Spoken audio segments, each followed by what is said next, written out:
नमस्कार दोस्तों, मैं छोटी उपाध्याय अपने YouTube चैनल पे आप सभी का स्वागत करती हूँ। उम्मीद करती हूँ आप सभी अच्छे से होंगे और आज आप सबके बीच एक बहुत ही प्यारा सा सॉन्ग लेकर आई हूँ जो बेटी पे आधारित है। उम्मीद करती हूँ आप सबको पसंद आएगा। पसंद आए तो प्लीज़ लाइक सब्सक्राइब कीजिएगा और कमेंट में हमें ज़रूर बताइएगा कि हमारा ये बेटी पे आधारित सॉन्ग आप सबको कैसा लगा। तो चलिए सुनाती हूँ। जाहिदी ना बेटी जाना मेली, धरती दाला की जाला है।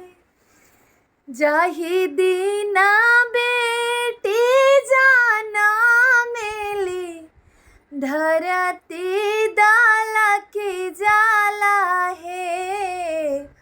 माई के हियारा दहली जाला, इत बेटी पाहुन है।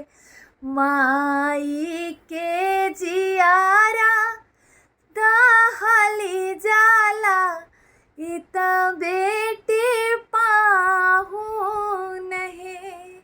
तो आप सब जानते हैं, मैं भी जानती हूँ कि बेटी जब धरती पे जन्म लेती है तभी वो पराया धन हो जाती है और उसी दिन से वो पाहुन हो जाती है। जैसे कि अभी आपने सुना, मैंने कहा कि माई के हियरा दहली जाला, इत बेटी पाहुन है।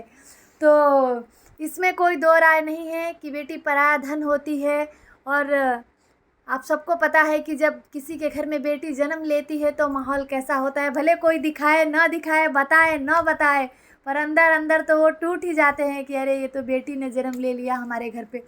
बहुत कम लोग मिलेंगे जो बेटी के जन्म लेने पे खुश होते हैं। ये सबको पता है, आपको भी पता है, हमें भी पता है।